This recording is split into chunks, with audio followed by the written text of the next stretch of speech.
That would be like Walmart opening operations in North Korea. There are situations where being bad is highly advantageous. When you put forth effort, you get reward. You should be constantly revising your conclusions, I think. You have to very consciously differentiate yourself from where you think your professional peer group is going. He didn't want to work. He had bad habits. He had a bad attitude. The systems that surround doggy healthcare and human healthcare are profoundly different. You need to have practice to have apprenticed for 10,000 hours before you get good. If you are a doctor, you have to understand that you are in the relationship business. We're just going to be doing this for the entire game, and you're going to be exhausted at the end. He's a Canadian journalist, best-selling author, and speaker. He's been a staff writer for The New Yorker since 1996. He's written 5 books, all 5 of which have been on a New York Times bestseller list. He's Malcolm Gladwell, and here are his top 10 rules for success. It's not enough to have a great idea and the focus and the conscientiousness to see it to fruition. You must have the strength and the resolve and the courage to pursue that idea even when the rest of the world thinks you're insane. Right? Time and time again, if you look at the stories of extraordinarily important entrepreneurs, there is almost always a moment when they are the only ones who believe in the value of what they're doing. You know, I tell in my book the story of, my book David and Goliath, the story of Ingvar Kamprad, the guy who founds IKEA. And the crucial moment in the story of IKEA is when he faces a boycott from the other furniture manufacturers in Sweden, and he's about to go out of business. And in desperation, he moves his operations across the Baltic Sea from Sweden to Poland and sets up shop in Poland. And that's what IKEA is. IKEA is essentially furniture shipped flat made in Poland. That's the original elevator pitch for IKEA. What's interesting about that is he does it in 1961. At the height of the Cold War, at a time when East and West, communist world and free world are closer to outright war than at any other time in history, a guy living in the West, Sweden, crosses the pond to Poland, the Iron Curtain, and sets up shop. You cannot imagine what a controversial move that was. That would be like Walmart opening operations in North Korea. Literally, it's on that level of kind of eyebrow raising, you've got to be kidding me, who is this guy kind of thing. But he does it, and he persists, and he turns his back on all those critics. Why? Because he is a deeply disagreeable person. Didn't need people to agree with him, right? And that's how he's able to build IKEA into this extraordinary runaway success story. That's very hard to do. As human beings, we are hardwired to want the approval of our peers. There are situations where being bad is highly advantageous. And, you know, if you read, I don't go into this in the book, but if you've read, you know, Innovator's Dilemma, that's what Innovator's Dilemma is all about, right? The disruptive outsider is the one who is incapable of meeting the marketplace needs as the market is traditionally defined. They can't do it, right? So what do? They try a completely new half-assed approach, which in the beginning doesn't work, right? But by that very nature of trying something completely outside the mainstream, they end up upending the, were they any good, they would never be forced to do that. So it's the same kind of principle. When you put forth effort, you get reward. When you throw your heart and mind and soul into something, you get something back. Now in my book, I call that notion, that belief that effort brings reward, meaningful work. And when you look at the lives of people who are really successful, what you see over and over again is this idea of meaningful work is embedded in their consciousness. You know, I tell a story in the book of the Beatles. Everybody knows about the Beatles. They come here in 1964 and the British invasion. The most interesting thing about the Beatles is what happened to them before they came to America. In the 1960 and 1959, when they were just kids, they were invited to go to Hamburg in Germany to be the house band at a strip club. And they went there and they stayed there for months on end. And 7 days a week, they played 8-hour sets, night after night in this strip club, right? And over the course of that extraordinary crucible, that experience of playing, they taught themselves how to be a great band, right? In fact, we think now that by the time the Beatles came to America, they had played together as a live band 1,200 times. We could go to all of the clubs on Friday night in San Francisco where all the promising young bands are playing. I submit to you would not find a single band that has played together 1,200 times, right? Just doesn't happen. So what made the Beatles special? What made them special is that they were willing to play together 1,200 times, willing to play 8-hour sets 7 nights a week, 4 months at a stretch. And why were they willing? Because they believed in the notion of meaningful work. They had an opportunity to throw their heart and mind into something and get something back. And that made all the difference in the world. When Dick Nisbet, he makes a turn in his career as a psychologist where he goes from, remember, he thinks the fundamental attribution error in the beginning is fundamental. Yeah. And then he realizes, actually, no, it's cultural. And he puts out, and it doesn't refute the fundamental attribution error. It deepens our understanding of it to say, oh, actually, it has roots in Western culture, but you see a very different, and actually, then he writes that book about East-West, which is incredibly fascinating. So he gets 2 great books out of going back and going over and correcting his earlier position.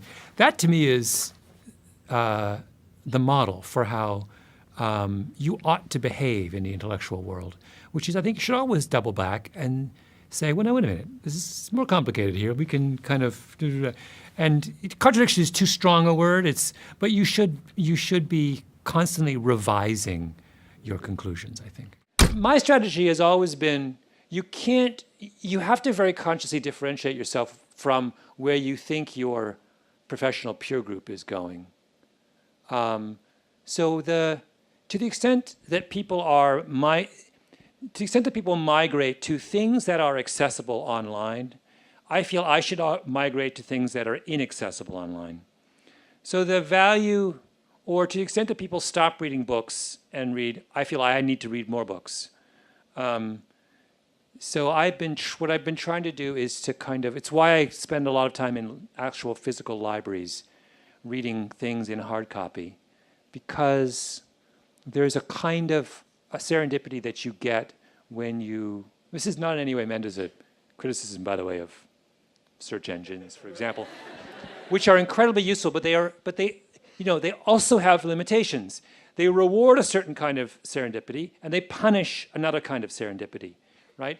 And if you're interested in serendipitous learning, as I am, much of what I uncover is uncovered serendipitously. You have to be a student of all of the different mechanisms of chance encounters with the unusual and the insightful. And so that means that not only do I spend a lot of time screwing around online on databases, but I also very, very consciously make sure that I go to physical libraries and walk through the stacks. And even something as simple as you're interested in one book, and then you go and you just look at all of the books that surround it, right? And the connections are not always, there are connections between them, but it's a different kind of connection than they would be connected online. It's not a keyword connection, right? It's a thematic connection, so there's all these sorts of, you have to be a student of these kinds of the different ways in which ideas cluster. And so I've thought a lot about that in recent years as a way of distinguishing myself from other journalists. I'm uninterested in that topic. Which one? Well, the relationship between gift and practice? No, I'm uninterested in natural gifts. I know they exist, and I know there's such a thing as talent, but it's blah, not blah, fun. blah. But Right. I just feel like, so what, right? Because there are people, I always think of, you're a basketball fan, I always think of Derek Coleman. Yes. I remember chatting with a guy who worked for the Sixers, and he said, you have to understand that Derek Coleman was the most gifted man ever to set foot on a basketball court. He said, you've heard a million other names. Nobody was as good as Derek. And who has heard today, who puts Derek Coleman up there in the pantheon? No one. He didn't want to work. He had bad habits. He had a bad attitude. So what? Give me somebody who wants to go to practice in the morning and who wants to try in games, and I want to celebrate him. If someone were to follow you from the inception to, sort of picking a story or identifying a study to the full book, what happens along the way? Well, I don't really know. I mean, sometimes I start, there are about 5 or 6 times a year I go to the NYU library and I spend a couple days. Just browsing is too mild a term, but wandering around, going through millions of journals in the most sort of serendipitous way I can, just to kind of see what's out there and see if I can stumble on something. So without a clear goal or direction, just to explore. No goal whatsoever. So there's that I do as a regular basis, and then I do a fair amount of speaking, and I always try and have conversations with people well outside my world. So today, I gave a talk this morning in Philadelphia, and I was talking to a guy. One of the guys there runs a medical devices company, very, very small one. And so I started talking to him about, because I've always had this idea in my head that it would be really, really fun to compare the way dogs are treated with the way humans are treated, because they're not that dissimilar as problems for medical science. But the systems that surround doggy healthcare and human healthcare are profoundly different, right? So, the same devices are used in various, hip implants, or not the same, but analogous devices. Only you do a complex knee surgery on your dog, it's $7,000, and you do it on a human being, it's $100. Now, is a human really 15 times more complex than a dog when it comes to? No. So there's something. But anyway, I sort of had this vague thought, and then I met this guy, and so I started asking about this, and he sort of started riffing on it and gave me his card. Now that's sort of how it works. You know what I mean? Like, you take advantage of a little thought you had in your head, and when you meet someone by accident who happens to have specialized knowledge, you make sure you get his card. So a group of really brilliant psychologists in the field of expertise research have sat down and tried to figure out how long do you have to work at something before you become really good, right? And the answer seems to be, it's an extraordinarily consistent answer in an incredible number of fields, and that is you need to have practiced, to have apprenticed for 10,000 hours before you get good. So every great classical composer, without exception, composes for at least 10 years before they write their masterwork. Mozart, 10. Mozart is composing at 11, but he's composing garbage at 11. I mean, he doesn't produce something great until he's 22 or 23. Concerto number 9, I think, 271. If I asked you, how long did it take you when you were doing this job before you felt comfortable and good at what you were doing? 10 years at least. 10 years, yeah. Same with me. I mean, it's an incredibly consistent finding, and it's really important because it says that we are far too impatient with people. When we assess whether someone has got what it takes to do a certain job, we always want to make that assessment after 6 months or a year, and that's ridiculous, The kinds of jobs we have people do today are sufficiently complex that they require a long time to reach mastery. And what we should be doing is setting up institutions and structures that allow people to spend the time and effort to reach mastery, not judging them prematurely. If you are a doctor, you have to understand that you are in the relationship business. If you are in a shipper, you have to understand that what you are interested in is the supply chain from A to B, not in managing some transaction along the way. If you're in the radio business, you have to understand that you are not selling a box, you are selling an experience. Right? Those are the rules of the modern economy. And those who grasp those rules are the ones who thrive and succeed and are capable of transforming the industries that they're a part. The choice you have as an underdog is, if you're going to choose to fight and choose to fight to win, there are a series of strategies available to you, but they are all more costly than the strategies available to the favorite. So I give the example of a chapter about a software mogul in Silicon Valley, an Indian guy who coaches his 12-year-old daughter's basketball team. And they are without talent. They are, by his own admission, this was like, they barely knew how to play the game. And he takes them all the way to the national championships. He does it he instructs them, they're going to play the full court press every minute of every game and defend every inch of the court, right? Now, that's actually a very effective strategy, particularly in age class basketball. If you're the underdog, it's usually your only chance of winning is to play a really, really aggressive defense. It requires, however, that everyone in your team expend maximum effort every minute of the game. You cannot loaf for an instant. You have to be in really good shape and you have to run yourself ragged and you cannot let up. Most people will not play that way because it's too difficult.